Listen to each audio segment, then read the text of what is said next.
வாசுதேவன் அவர்கள் எழுதி வெளியாகி இருக்கக்கூடிய இந்த புத்தகம் வந்து நிச்சயமா ஊடகவியலாளர்கள் எல்லாருமே படிக்க வேண்டிய ஒரு புத்தகம். ஒரு ஊர்ல ஒரு ராஜாவான்னு எல்லாருமே வந்து சின்ன வயசுல இருந்தே கதை கேட்டு வளர்ந்துருப்போம். ஆனா இந்த ஊடகத்துல பணியாற்றி கொண்டே இந்த ஊடகத்தை பத்தின கதைகள் எத்தனை பேருக்கு நமக்கு தெரிஞ்சிருக்கு, எத்தனை பேர் அதை சொல்லியிருக்காங்கிறது வந்து கிட்டத்தட்ட கேள்விக்குறி.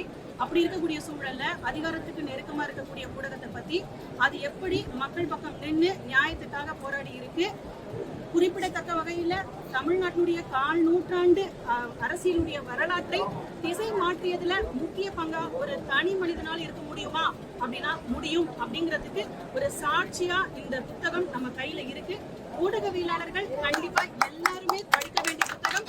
ஒரு சாமானிய மக்களும் கூட இதை படிக்கலாம். ஏன்னா தனி மனிதர் ஒருவர் வந்து இந்த சமூகத்தை கட்டி எழுப்ப முடியாது.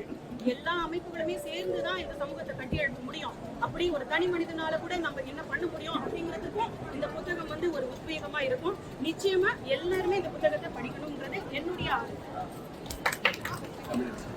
எந்த வேலை எடுத்தாலும் யார் வேணாலும் செஞ்சிட முடியும். ஆனா ஒரு புத்தகம் எழுதுறதுன்றது வந்து எல்லாராலையும் அவ்வளவு ஈஸியா செஞ்சிட முடியாது.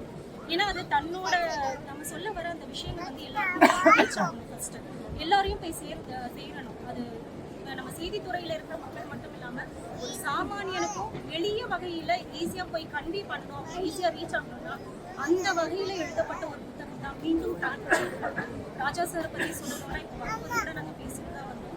அவர் செய்தி எழுதுறது, செய்தி அமைக்கிறதுல ஒரு ஆட்சியே வந்து ஆட்டம் கட்டணும். அந்த அளவுக்கு வந்து அவ்வளவு அழகு எழுதுவாரு அப்படின்னு சொல்லியிருக்காங்க.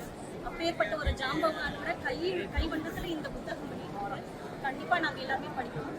எங்களை மாதிரி வளரும் தலைமுறைகளுக்கு பிளஸ் வரக்கூடிய நிறைய தலைமுறையினருக்கு இது நல்ல ஒரு வழிகாட்டியாகவும் அவங்களுக்கு நல்ல ஒரு புரிதலுக்கான ஒரு விஷயமாகவும் இருக்கும்ன்றதை நம்புறேன். நன்றி ராஜா சார். இப்படி ராஜா வாசுதேவன் அவர்களுக்கு ஊடகவியலாளர்கள் சார்பாகவும் தமிழ் செய்தி வாசிப்பாளர்கள் சங்கத்தின் சார்பாகவும் மனமார்ந்த வாழ்த்துக்களை தெரிவித்துக் கொள்கிறேன். ஊடகவியலாளர்கள், செய்தியாளர்கள், செய்தி வாசிப்பாளர்கள் மட்டுமல்லாமல் தமிழ் கேட்கும் அத்தனை பேர்களின் மனசுக்கு நெருக்கமான ஒரு வார்த்தை தான் தலைப்புச் செய்திகள். இந்த மீண்டும் தலைப்புச் செய்திகள் எப்படி ஒவ்வொருவர் வாழ்விலும் ஒரு அங்கமாக மாறி இருக்கிறது என்பதை வெளிச்சம் போட்டு காட்டியிருக்கிறது இந்த புத்தகம் இன்னும் அழகான வெளிச்சத்தை தொட, இவருடைய வார்த்தைகளும் எழுத்துக்களும் உச்சத்தை தொட தமிழ் செய்தி வாசிப்பாளர்கள் சங்கத்தின் சார்பாக மீண்டும் ஒரு முறை எங்களுடைய மனமார்ந்த வாழ்த்துக்கள். எனக்கு இந்த புத்தகத்தை பார்க்கும்போதே நியூஸ் ஆங்கர்ஸ், நீங்க தமிழ் செய்தி வாசிப்பாளர்கள் சங்கத்தின் சார்பில் எல்லா நியூஸ் ரீடர்ஸும் வந்திருந்தோம். இந்த வாசகம், இந்த தலைப்பே இருக்கு இல்லையா, அந்த தலைப்பே வந்து இந்த மீடியா ஃபீல்டில் யாரும் இது வரைக்கும் வைக்காத தலைப்பு. இந்த மாதிரி ஒரு புத்தகம் யாருமே எழுதுனதில்லை. மீடியா தொடர்பான புத்தகங்கள்ங்கிறது ரொம்ப குறைவு, அரிது. யாரும் வந்து ஜென்ரலாக மற்ற விஷயங்கள் எழுதுவாங்களே ஒழிஞ்சு மீடியா தொடர்பான ஒரு விஷயத்தை யாருமே வெளிக்கொண்டு வந்ததில்லை. ராஜா சார் கூட கிட்டத்தட்ட ஒரு 7 வருஷம் நான் ஒர்க் பண்ணியிருக்கேன். சார் சொன்ன மாதிரி தான் தமிழ்நாட்டோட தலையெழுத்து, நாளைக்கு என்ன தலைப்புச் செய்திகள் எல்லா பிரிண்ட்ல வந்து பத்திரிகைகளில் என்ன தலைப்புச் செய்தி வரணுங்கிறத இங்கே சார் முடிவு பண்ணுவார். அதை நான் வந்து கண்கூட பார்த்துருக்கேன், அவருடைய ஒர்க்கை பார்த்துருக்கேன். அவர் என்ன பிரேக்கிங் எடுக்க சொல்றாரோ அதுதான் நீங்கள் எல்லா சேனலும் அதை ஃபாலோ பண்ணுவாங்க. அந்த அளவுக்கு மிகப்பெரிய ஒரு ஆளுமை. அவருடைய திறமை வந்து நாங்கள் கண்கூட பார்த்துருக்கோம். அந்த புத்தக வடிவில் வந்து எல்லாருக்கும் போய் சேரணும். ராஜா சார் வந்து இதே மாதிரி இன்னும் நிறைய அவருடைய துறை, இந்த ஊடகத்துறை, அதில் மிகப்பெரிய ஜாம்பவான்.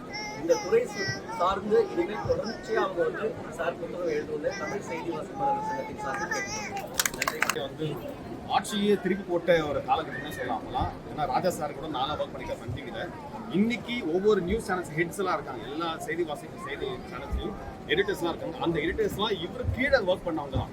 ராஜா சாரோட தலைவின் கீழே எல்லாம் ஒர்க் பண்ணவங்க தான் எங்கள் பேசும். அப்பேற்பட்ட ஒரு ஆளுமையோட புத்தகம் வந்திருக்கு. மீண்டும் தலைப்புச் செய்திகள். நாங்கள் தினந்தோறும் உச்சரிக்கிற வார்த்தை இந்த மீண்டும் தலைப்புச் செய்திகள். ஸோ இந்த புத்தகம் இன்னும் நிறைய அடுத்தடுத்த லெவலில் போகும். சாரோட எழுத்து நடையை பற்றி எல்லாரும் சொல்லிட்டு இருந்தீங்க. இதை படித்த போது எனக்கு ஒன்றும் புதுசாக தெரியல. ஏன்னா அவர் கூடவே இருந்து அவர் எழுதுறதை பார்த்து நாங்கள் வளர்ந்தவங்கள நானும் வச்சேன். சொல்லப்போனால் இந்த இடத்துல நிற்கிறதுக்கு காரணம் ராஜா சார் தான். இதில் வந்து முற்றும் அப்படின்னு சொல்லி அவர் போட்டாரு. முடியலை, ஏன்னா நாங்களாம் உள்ளே வரல. அதெல்லாம் பார்ட் 2ல இருக்கு. அதனால இதில் வந்து மீண்டும் தலைப்புச் செய்தி வந்து பார்ட் 2 வரும்னு சொல்லி நாங்கள் எதிர்பார்க்கிறோம். வாய்ஸ் ஓவர் ஆர்டிஸ்டாக இருந்து டப்பிங் பண்ணியிருக்கேன். அவர் வந்து எனக்கு பல செய்திகளை எழுதி கொடுத்துட்டு இப்படி டிக் பண்ணிட்டு மாதேவன் கரெக்டாக பார்த்து படிச்சுங்க ஓகே அப்படின்வாரு. ஏதாவது தப்பு இருந்துச்சுன்னா நீங்கள் அட்ஜஸ்ட் பண்ணி படிச்சிருங்கன்னுவார். ஆனால் நம்ப மாட்டீங்க, மதர் தெரசா பற்றி ஒரு கொடுத்தாரு செய்தி, மறக்கவே முடியாத செய்தி. அது வரலாற்று பதிவு மாதிரி அரைச்சி அவ்வளோ அருமையாக எழுதியிருந்தாரு. அன்னையே போய் வா அப்படின்னு உணர்வு பூர்வமாக எழுதியிருந்தாரு. அப்புறம் NVN சோமு, அப்புறம் கலைஞர் அரெஸ்ட்டுக்கு நான் தான் கூட இருந்து எல்லாமே அன்னைக்கு பண்ணி கொடுத்தேன். கலைஞர் அரெஸ்ட்டு, அதே மாதிரி வீரப்பன் விஷயம், நிறைய விஷயங்கள் அவரோட பணிபுரிந்தது எனக்கு மிக்க மகிழ்ச்சி. சார் அவர்கள் எழுதியிருக்கின்ற மீண்டும் தலைப்புச் செய்திகள் புத்தகம் வெளிவந்திருக்கிறது. அது இவ்வளவு சீக்கிரமாக 2ஆம் பதிப்பையும் அது கண்டிருக்கிறது என்பது மிகப்பெரிய ஒரு, அதாவது பதிப்பியல் இதழியல் துறையில் மட்டுமல்ல, இந்த பதிப்பு துறையிலும் கூட அவர் சாதித்திருக்கிறார் என்பதை நான் சொல்லுவேன். எல்லோரும் வனிதா ஆகட்டும், மேடம் ஆகட்டும், அதில் இருக்கிற சாராம்சங்களை சொன்னார்கள். இதுல என்ன அப்படின்னா, இந்த புத்தகத்தினுடைய மிகப்பெரிய ஒரு சிறப்பு என்னன்னா அதனுடைய நடை தான். நான் வந்து 2 முறை வாசித்தேன்.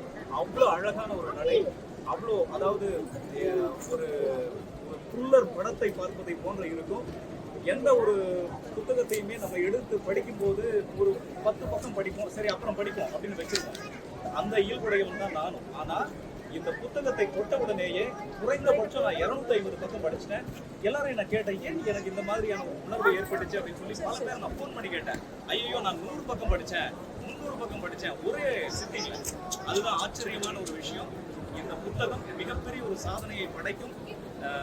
எங்கள் ஆசான் ராஜா சார் அவர்களுக்கு என்னுடைய வாழ்த்துக்களையும் என்னுடைய நன்றிகளையும் தெரிவித்துக் கொள்கிறேன். பலத்த கரவொலி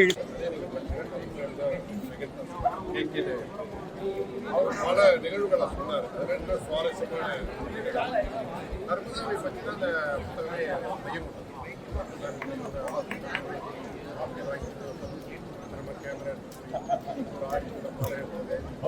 கல்கி ஆசிரமத்துக்குள்ள வேற ஒரு வேஷம் உள்ள போய் வேண்டியது. இது நிறைய கருப்புசாமியோட புத்தகத்தில் மிக முக்கியமானது. கருப்புசாமி விட்டதெல்லாம் தொகுத்து இன்னொரு போடலாம்னு சொல்லியிருக்காரு. அதுக்கு என்னால் நிறைய நினைவு மிக்க நன்றி. மிக சிறந்த நிகழ்ச்சி. இன்னொரு பெரிய